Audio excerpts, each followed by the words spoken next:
한국전쟁이 벌어졌던 70여 년 전, 임실 주민들은 금을 캐던 굴에 몸을 숨겼습니다. 손을 시방 막아놔서 그러지 여기다가 불을 깼단 게. 당시 성주지서 오갑수 주임은 자수만 하면 용서해주겠다고 주민들을 구금했습니다.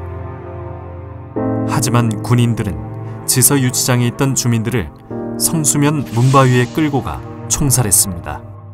총살이 끝난 후 전과 보고를 위해 귀를 잘라 숫자까지 확인했습니다. 저수지 안에 거가 이제 계곡이에요. 조그만 계곡인데 거기다 대고 다 그냥 처형식으로 그냥 긁은 걸 묻어놨었어요. 거기다가. 한국전쟁 전후 임실 지역에서 벌어진 민간인 학살 사건을 들여다봅니다.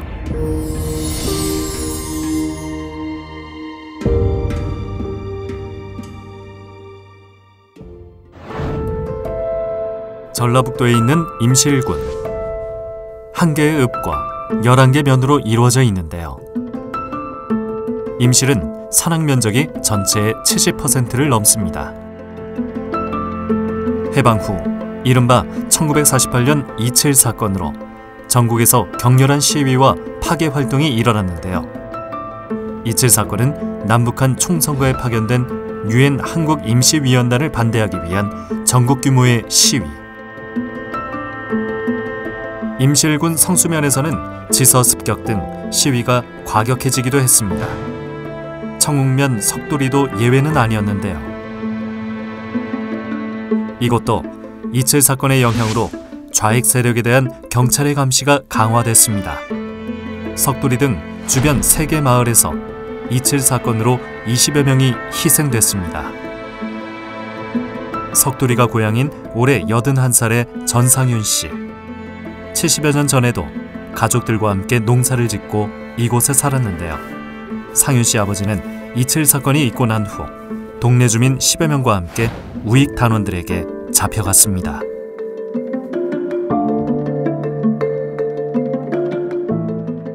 어느 날 그냥 이렇게 제가 자고 있은 게 막 그때는 촉성회라는 거 있어요. 촉성회.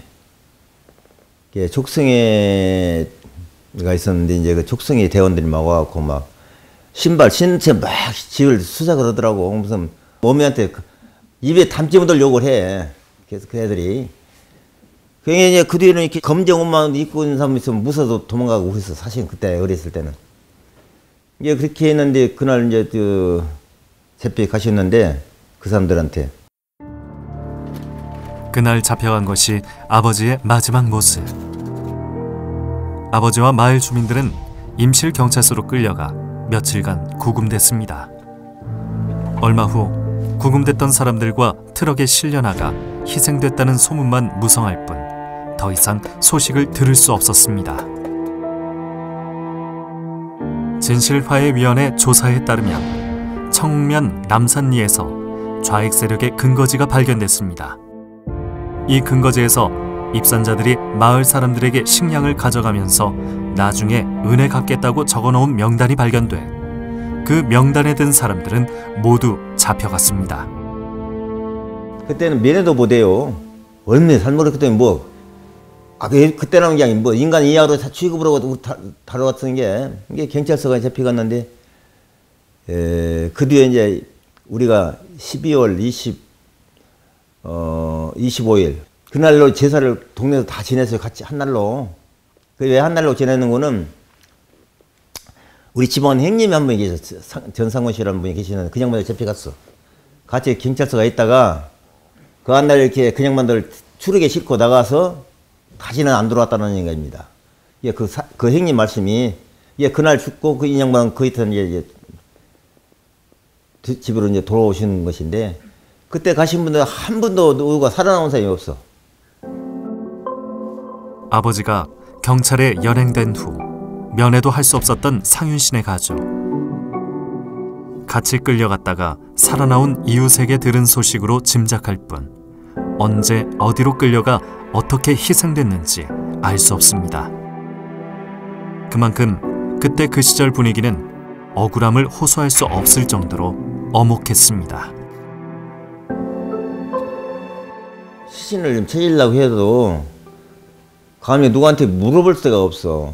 근데 어머니 말씀은 그냥 막 살벌이 갖고는 막 엉게 여시면 막 이게 한번 잡히가면 제가 걸어서는 못 나와.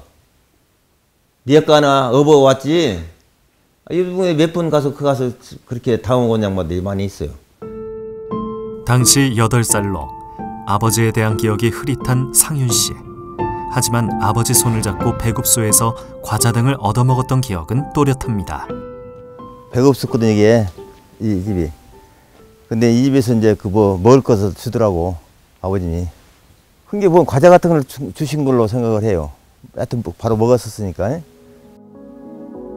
상윤 씨는 아버지를 잃은 슬픔보다 그 이후의 삶이 더 고통스러웠습니다.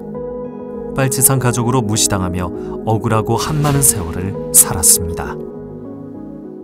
아이고 서름서름 말도 못해요. 우리 같은 나가면 소리 나면 옛날에 뭐 무익했던 그런 사람들 얼마나 그냥 것이 갑절한지 아유 지긋지긋해요. 세월이 사실은. 이 소세지만 나가도. 그럼요. 서도요. 어린 것들한테 괜히 저거 보면 심고, 예? 구박을 당했다니까. 한국전쟁이 발발하기 전뿐 아니라 한국전쟁이 발발한 후 북한군 점령기를 거쳐 9.28 수복 후에도 군경의 토벌 과정에서 많은 사람들이 희생됐습니다. 올해 84살의 송희섭 씨. 70여 년 전 이곳에서 6 식구가 오순도순 정답게 살았습니다. 머리가 좋고 똑똑했던 이섭 씨의 큰형, 농부였던 아버지 일도 많이 도왔습니다. 우리 형님 이제 그때 당시 중학교 3학년이었어요. 학교 다니다가 천재 일하고 학교도 복학도 못 오고 막 그런 형편이었거든요. 그러니까 뭐 시골에서 그때 뭐도 전부 나무로 연료를 했기 때문에 뭐 할 거 있습니까? 그 이제 나무 이제 하러 갔다 이제 그때도 한 10시가 넘었어요. 근데 무척 적었는데 친구들이 나무 가자고 그래서 서서히 나서서 막 하고 한 10분 내지 20분 정도 그쪽에 되니까 이제 막 총소리가 막 나더만요. 총소리가. 근데 한참 있다가 이제 막 사람 죽었네고 막 그런 소리가 죽었네도 사람이 살았거든요. 집안일을 돕기 위해 나무하러 나섰던 의젓한 형은 그날이 마지막이었습니다. 마을 앞 폭포수라고 불리던 곳을 지나가다가 길 건너에 있던 군인들에게 희생됐는데요. 빨치산 연락병으로 오해받아 조준 사격을 당했습니다. 여기서 나왔습니다. 형과 함께 나무를 하러 갔던 이들은 모두 3명. 하지만 가운데서 걸어가던 형만 그 자리에서 목숨을 잃었습니다. 나중에 알고 막 그 공비로 오해는 아주 연락병으로 공비로 그리고 군경 합동으로 막 총 사격을 해가지고 우리 가운데에 갔는데 형이 맞았어요. 그거 요 복부로 관통했죠.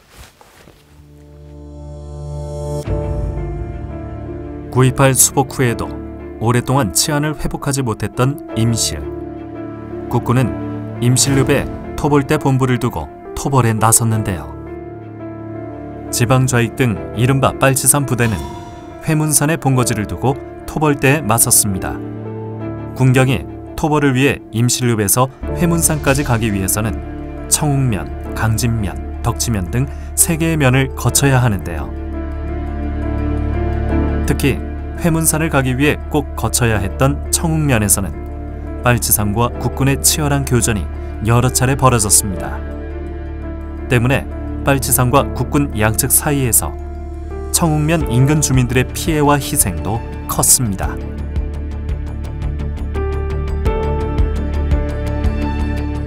청웅면 남산리. 당시 50여 가구가 살았습니다. 이석순 씨의 아버지는 당시 이장일을 하며 입산자들에게 자수를 권유하는 일도 했습니다. 익산에 살고 있는 석순 씨. 오랜만에 고향에 들렀습니다. 이 터가 이 동네에서 제일 좋다고는 터야. 그리고 이 집이 나하고 동갑이에요. 석순 씨의 아버지는 이장일뿐 아니라 친구들과 함께 이웃 마을에서 정미소도 운영했는데요. 때문에 정미소가 있는 마을에서 자고 오는 날도 많았습니다. 이 석두리 정미소가 있었어요. 동력으로. 거기 한 3명이 합작을 해갖고 운영하셨고, 또 이 불악 2장을 보셨대. 그때는 입당 가족이 많잖아요. 그러니까 이제 그 가족들을 시켜서 이제 자수시키려고 그 활동을 많이 하셨는데, 이제 하루 저녁에는 이제 옆 동네로 가서 주무시다가 그 동네에서 한 7, 8명이 이 사랑방에서 주무셨는데, 이제 그날 거기를 그 사람들이 급습을 해갖고 다 딴 양반들은 피신을 하고 두 양반만, 아버지하고 이제 딴 양반하고 두 사람만 대들한테 잡혀갔어요. 회문선 날에 섬진강 줄기가 흐르는 덕치면 물우리. 청웅면에서 15km 정도 거리에 떨어져 있는데요. 아버지가 행방불명된 지 몇 개월이 지난 후에야 소식을 들을 수 있었습니다. 할아버지와 집안 어른들은 동네에 사는 한 할아버지의 얘기를 듣고 찾아간 곳에서 아버지 시신을 확인해서 수습했습니다. 청운면 남살리 오충군 할아버지. 그 양반이 자기 두째 아들을 여기서 수습을 해갔어.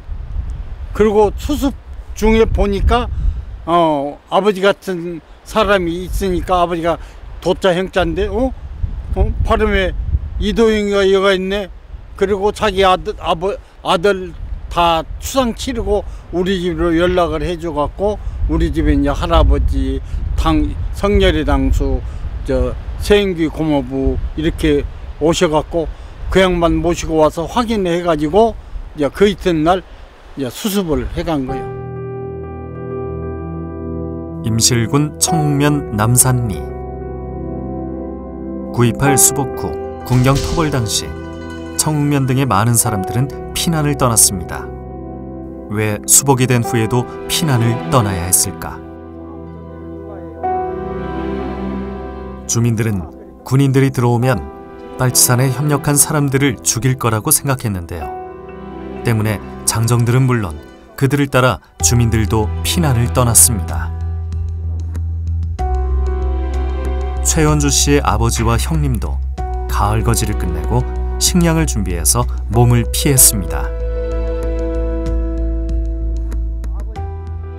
아버지가 한번 그러더라고요. 뭐라고 하냐면 피난을 가야겠다.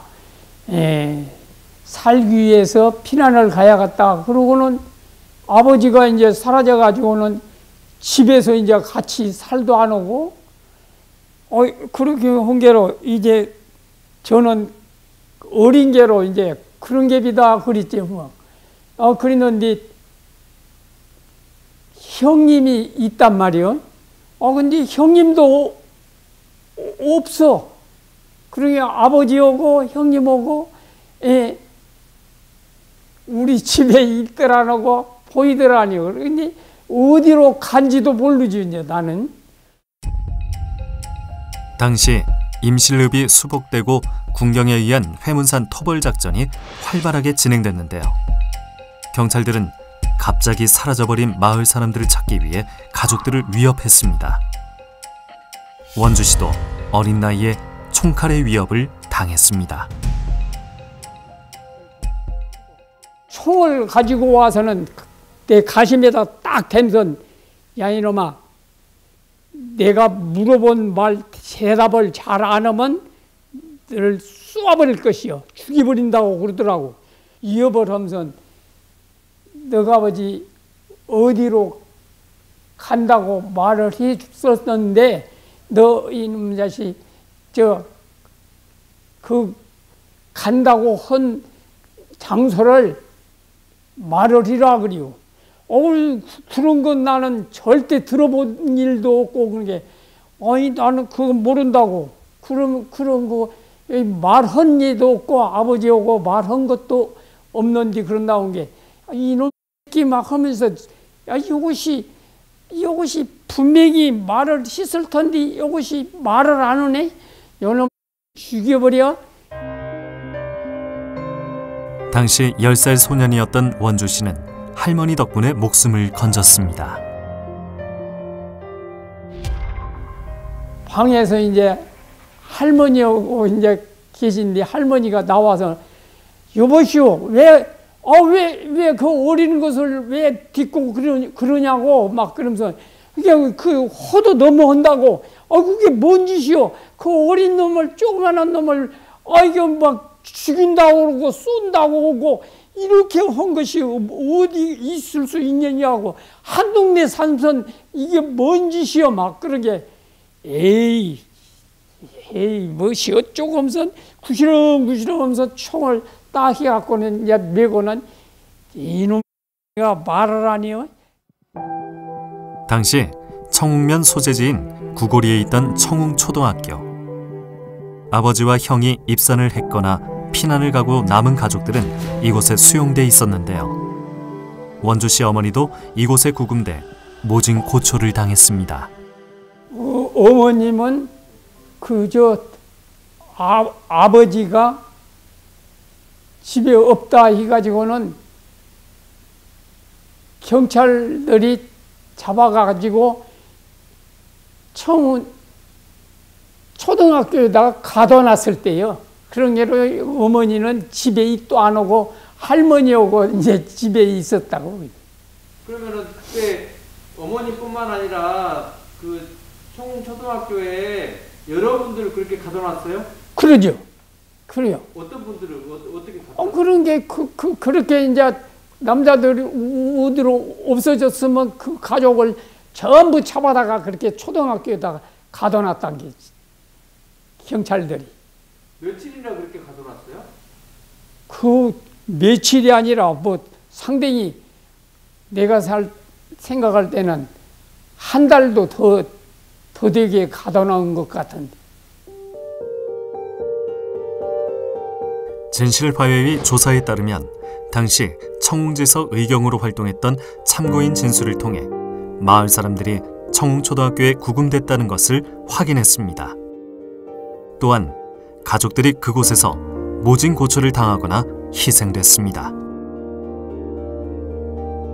원주 씨는 아버지와 큰형이 피난 간 곳을 알게 된 것은 한참 시간이 흐른 뒤였습니다. 남산리에서 보이는 앞산에는 일제 강점기에 금을 캤던 광산이 있었는데요. 거기서 보면 전봇대 기준으로 여기서 딱 보면 여기서 보면은 푸른 잎이 안 보이는데 거기가 남산 태광굴이 거가 있다고. 남산리에 있는 해발 약 200m 높이의 산. 진실화해위원회 보고서에 따르면 남산에 있던 금광굴은 큰 입구 2개를 포함해 모두 32개의 입구가 있었습니다. 이는 청웅면 남산리와 강진면 부흥리에 걸쳐 있어 청웅면 인근 지역뿐만 아니라 먼 곳에서도 피난을 왔는데요. 진화인은 그때 당시 이곳으로 500여 명이 피난을 왔을 것으로 추정하고 있습니다. 70여 년의 세월이 흐른 지금 금광굴의 흔적은 많이 사라졌는데요. 하지만 여전히 사람이 서서 들어갈 수 있을 정도 크기의 출입구가 남아 있습니다. 일제 강점기 꽤 오랜 기간 금을 캤던 남산 폐금광. 굴 내부는 마치 개미집처럼 수평 수직 갱도가 어지럽게 얽혀 있었습니다. 이쪽하고 지금 갈라져 있어요. 증언에 따르면 굴 속에서 줄을 연결해서 잡고 나와야 길을 잃지 않을 정도라고 하니 그 깊이를 짐작할 수 있습니다. 당시 이런 특징 때문에 광산은 빨치산의 집결 장소로도 활용됐습니다. 남산이 굴은 길이가 전부 다 하게 되면은 말이야 아마 전부 다 그걸 굴을 들어가는 입구를 전부 다 연결을 한다고 보면은 아마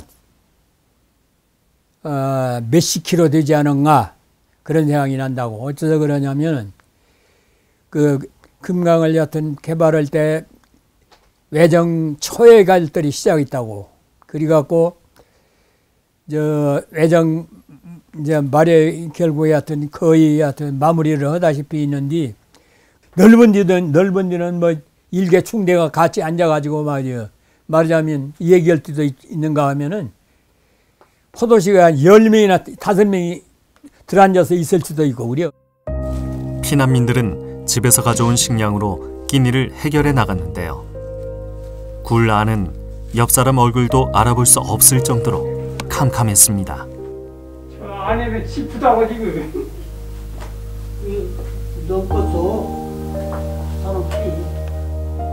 피난을 떠났던 사람들이 군경의 토벌 작전이 벌어진 몇 달 동안 굴 안에 머무를 수 있었던 것은 식수로 사용할 수 있었던 물이 있었기 때문인데요. 70여 년이 흐른 지금도 굴 안에는 물이 흐르고 있습니다. 그 속에 있는 분들이 이런 물이 있으니까 먹고 살았지. 그러려면 피난해서 이게 이제 식수로 쓰신 물이에요? 그렇죠. 그때 당시 군경은 피난민들의 흔적을 찾을 수 없었습니다. 하지만 식량을 구하러 나온 주민들의 눈 위에 찍힌 발자국을 보고 폐근광을 발견하게 됐는데요. 폐근광 32개의 입구를 모두 확보한 군경은 가족들을 굴 앞으로 데리고 가 굴 안의 사람들에게 자수할 것을 권유했습니다.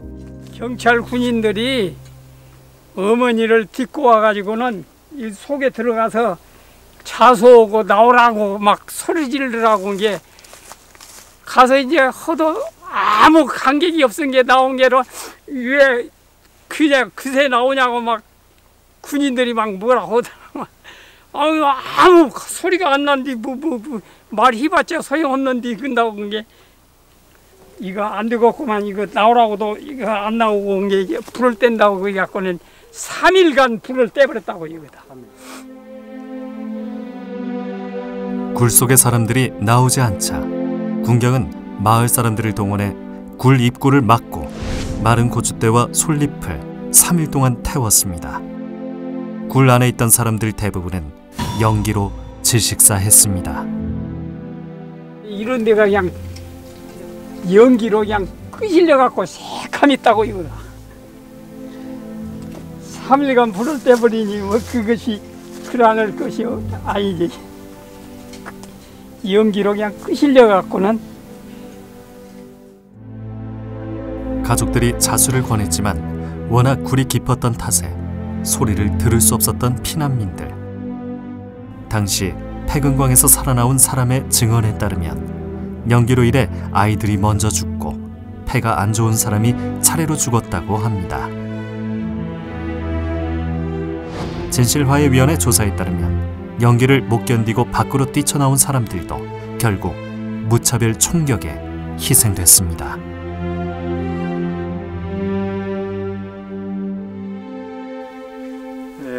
엎어져 있는 사람, 뒤집혀 있는 사람, 옆으로 있는 사람 뚱뚱 부어가지고 얼굴은 형태를 알아볼 수가 없었다는 거예요. 그 당시에.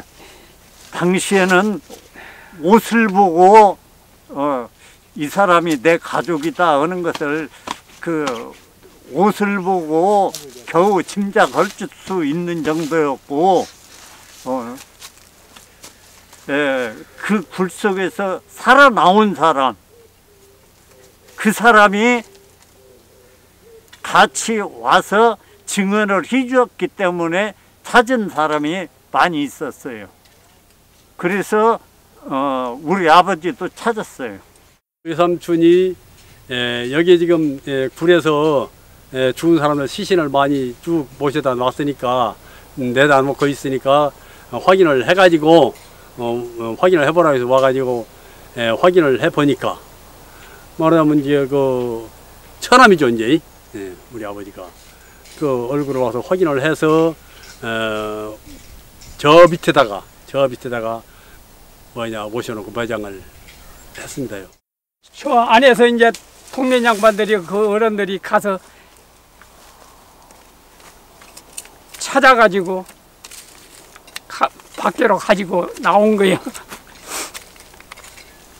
그래가지고는 이 끄적으로 딱 덮어놓고는 떠들으면서 아버지인가 아버지 아닌가 확인을 해라. 그래서 딱 본게로 떠들고 본 게 아버지가 분명하거든. 기계 아버지다고 그런 게. 그러면 이제 다 튀었다.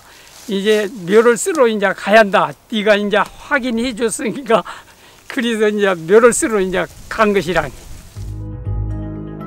굴 속에 남아있다가 희생된 피난민들은 370여 명. 그곳에서 살아나온 사람들도 50여 명이었는데요. 하지만 10여일 후 이들은 맷골로 끌려가 총살됐습니다. 이 사건에 대해 임실경찰서는 남산리의 적과 교전하여 217명을 사살하고 24명을 생포, 일부 무기를 포획했다고 상부에 보고했습니다. 또한 대한경찰전사에는 250명의 빨치산이 숨어있는 폐근광을 폐쇄해 217명을 사살하고 79명을 생포했다고 기록돼 있습니다. 하지만 진실화해위 조사에서 한 참고인은 폐근광 안에는 전투 요원은 한 사람도 발견하지 못했다고 진술했습니다. 진실화해위는 폐근광굴에서 300~400명이 살해된 걸로 봤습니다. 하지만 일기 조사에서 신원을 확인할 수 있었던 사람은 47명뿐. 제작진은 암흑 같은 굴 안에서 유일하게 살아남은 박순남 씨를 만날 수 있었습니다. 당시 남산리에 살았던 순남 씨는 동네 사람들을 따라 폐근강으로 피신했는데요. 그때 순남 씨 나이는 15살. 함께 들어간 오빠는 결혼한 지 얼마 되지 않았는데요. 올케는 임신 중이었습니다. 오빠 올케 어머니 그렇게 살다가 네 식구가 들어갔을 테면 굴로 네 식구가 들어가갖고는 갑자기 막 연기가 쳐들었는데 숨도 못 쉬었어. 어떻게 숨을 쉬었고 내가 살았는지 그것도 잘 몰라요. 숨이 막 맥혀갖고는 난 거시기는데 어쩌다 본게로 이렇게 불을 자꾸 들은 사람들이 있어갖고는 그 사람들 따라서 나온 거지. 그래서 그래갖고 나 하나만 살고 올케 오빠 어머니는 거기서 돌아가시고 그래서 굴 안에서 연기 때문에 정신을 잃었던 순남 씨. 한참 시간이 흐른 후 군인들에게 끌려 나오면서 굴 입구에 싸늘하게 죽어있는 어머니의 모습을 봤습니다. 하지만 다른 가족들의 생사는 확인할 수 없었습니다. 연기가 난 지금도 그 후유증이 있어요. 지금도 숨이 가쁘고 지금도 그 후유증이 있어. 그 연기에 쏜 것이. 근데 그 연기를 얼마나 것이 있으면 그 많은 사람들이 죽었을 것이요.